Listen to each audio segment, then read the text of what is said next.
வயநாடு மாவட்டத்தில் நிலச்சரிவில் சிக்கி உயிருக்கு போராடி வரும் 2 பேரின் வீடியோ பதிவு வெளியாகியுள்ளது.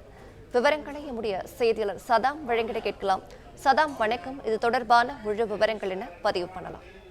வணக்கம். அதாவது வயநாடு மாவட்டத்தில் இன்று காலை ஏற்பட்ட நிலச்சரிவின் காரணமாக 44 பேர் உயிரிழந்த சம்பவம் பெரும் சோகத்தை ஏற்படுத்தியுள்ளது. தொடர்ந்து அவர்கள் மேலும் 50க்கும் மேற்பட்டோரை மீட்டு ஆங்காங்கே உள்ள மருத்துவமனையில் அனுமதிக்கப்பட்டுள்ளனர். தொடர்ந்து நிலச்சரிவில் சிக்கியவர்களை மீட்பதற்கு தற்போது நடவடிக்கையானது தீவிரமாக நடைபெற்று வருகிறது. அதே போல தற்போது காலநிலை மாற்றம் காரணமாக ஹெலிகாப்டர்கள், அதாவது மீட்பு பணிக்கான ஹெலிகாப்டர் வருவதற்கு தாமதம் ஏற்பட்டுள்ளது. இந்த நிலையில் 250க்கும் மேற்பட்ட மீட்பு குழுவினர் அங்கு முகாமிட்டு அங்கு மீட்பு பணியில் ஈடுபட்டு வருகின்றனர்.